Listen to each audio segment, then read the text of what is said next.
The wind howled across the lonely plains, carrying the scent of dust and rain. Ethan Cole, a man built like the land itself, broad, silent, unbreakable, was mending a fence near his barn as the storm rolled closer. The evening sky glowed orange and gray, and the sound of distant thunder echoed off the mountains. He was used to silence, to the steady rhythm of work and the creak of the old gate, but tonight, something felt different. Then came the knock. It was soft at first, barely audible against the wind. He frowned, wiping his hands on his jeans, and listened again. Knock, knock. Hesitant, frightened, he set down his tools and strode to the porch, boots thudding against the wooden planks. When he opened the door, his heart nearly stopped. A little girl stood there, soaked to the bone, her hair plastered to her face, her dress torn and muddy. Her big blue eyes looked up at him, filled with tears and terror. She couldn't have been more than 7.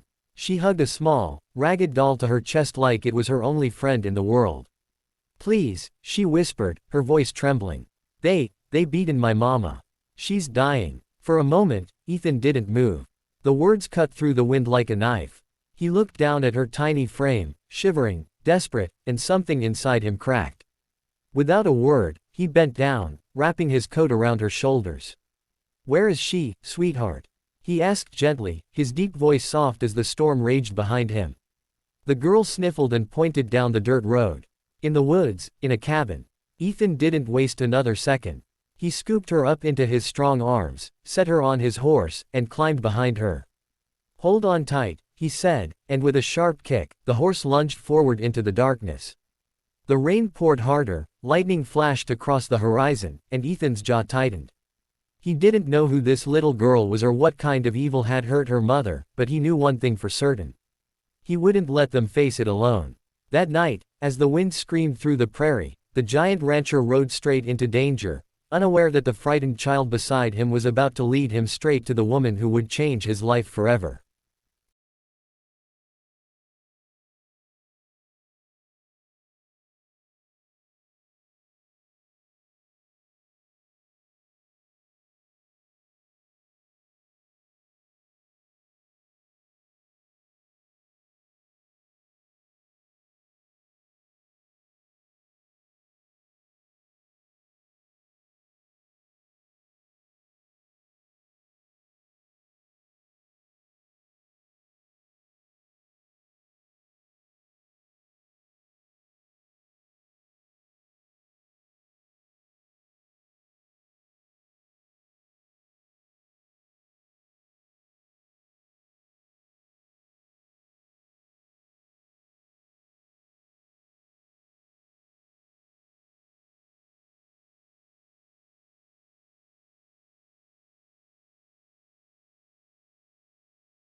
Morning sunlight spilled softly through the lace curtains, casting warm gold across the wooden floorboards.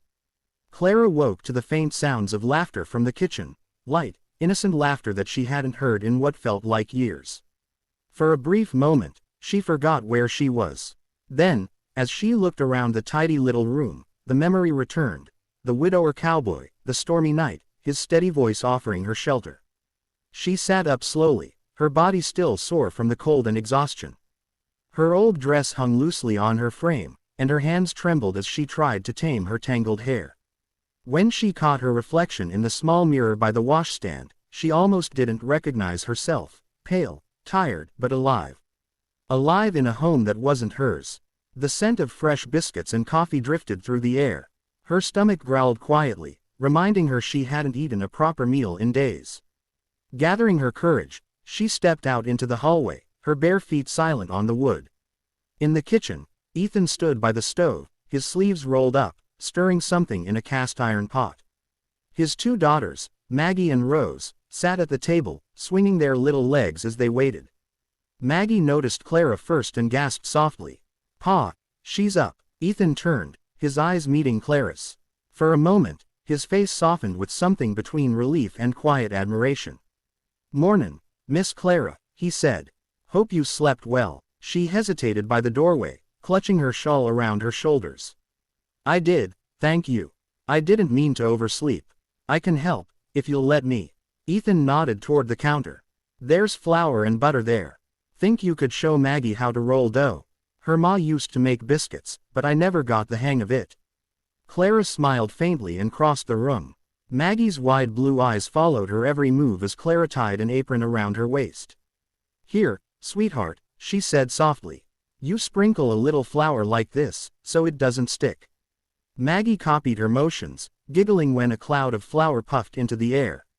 Even Rose, usually shy, crept closer with her doll in hand, curious to see. For the first time since arriving, Clara laughed, a quiet, musical sound that made Ethan's chest tighten unexpectedly. He leaned against the counter, watching her with a thoughtful expression. She moved with grace, her touch gentle but sure, like someone who had spent her life taking care of others. The girls were already drawn to her, as if some part of them sensed the motherly warmth she carried deep inside. When breakfast was ready, Ethan poured coffee into 2 chipped mugs and placed one in front of her. "You didn't have to do all that," he said quietly.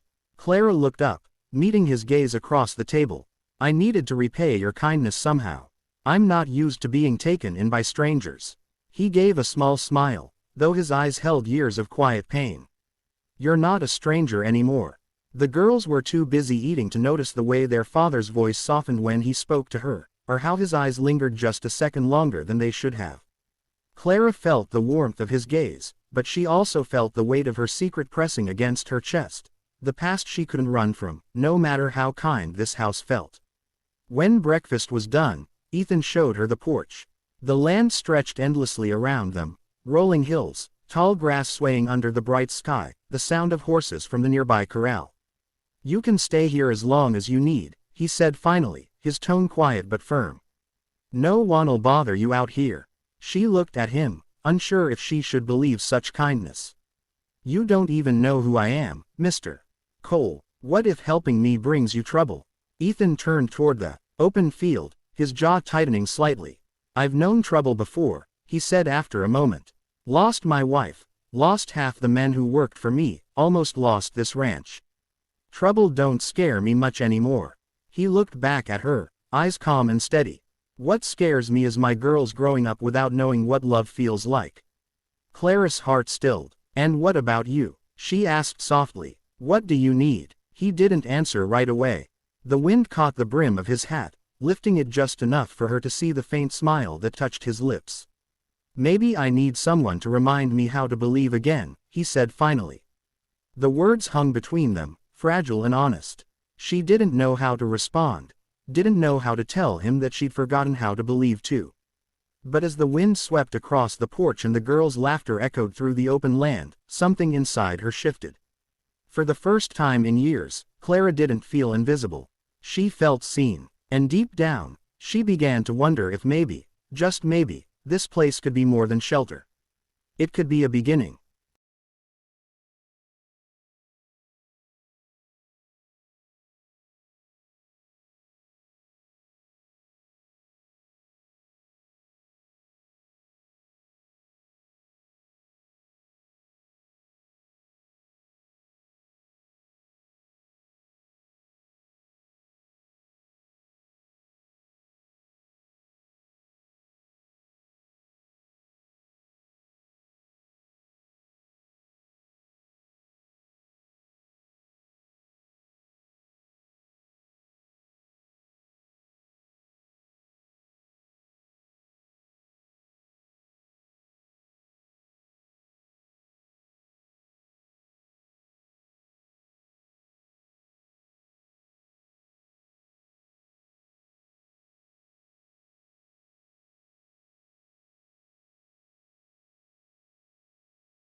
Days turned into weeks, and slowly, the ranch began to change. The house that had once felt cold and quiet started to breathe again, filled with laughter, the smell of fresh bread, and the rhythm of life returning. Clara's hands brought warmth to every corner. The curtains were washed and mended, the floors gleamed, and the girls began to smile again. Ethan often found himself watching her when she wasn't looking, how she braided Rose's hair, or how she knelt beside Maggie in the garden, teaching her to care for flowers the way she cared for everything else, with patience and heart. It had been a long time since laughter echoed through these walls.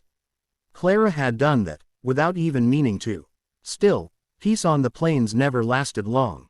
Whispers from town began to drift up the dirt road like cold smoke. A woman like Clara didn't just disappear quietly from the gossip of small minds. Folks remembered the scandal, the man who'd ruined her name, the rumors that she'd been with him for money. Lies had a way of traveling faster than truth ever could. One afternoon, Ethan rode into town for supplies.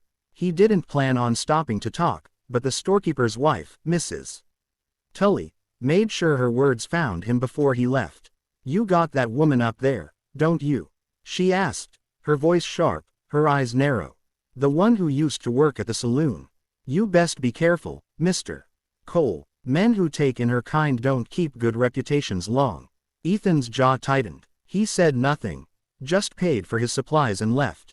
But as he rode back through the open country, the wind cold against his face, anger burned in his chest. They didn't know her. They didn't see how Rose clung to Clara's skirt when she was scared, or how Maggie giggled when Clara sang them lullabies at night. They didn't see how his home, his heart, had begun to heal.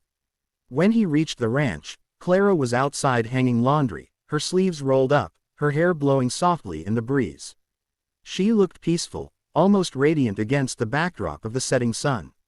But when she saw Ethan's face, her hands stilled. "They've been talking again, haven't they?" she asked quietly. Ethan dismounted and dropped the reins. "It doesn't matter what they say." "Yes, it does." Her voice trembled, the calm in her eyes breaking. "They'll never let me forget what happened. I told you before, I'm not the kind of woman you should have around your girls." He took a step toward her, his boots crunching in the dirt. "Clara, you've done more good here than anyone in that town ever could." She shook her head, the pain in her heart spilling out in her voice. "You don't understand. You don't know everything I've done." Ethan paused, watching her carefully. The sun had dipped lower, the light turning soft and golden. He reached out, gently lifting her chin until her tear-filled eyes met his. "Maybe not," he said quietly, "but I know who you are now." She blinked, her lips trembling. "And who am I, Ethan?" He smiled faintly, that rough, tired smile of a man who'd carried grief too long. "You're the woman who saved this place. The one who made my girls laugh again. The one who made me remember what home feels like." Her heart ached at his words, torn between gratitude and guilt. She wanted to believe him, wanted to believe she could belong here, but the ghosts of her past whispered louder every night. "You're kind, Ethan," she said softly.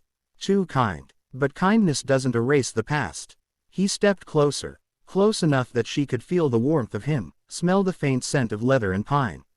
"No," he said, his voice low and certain. "But it sure as hell can build a future."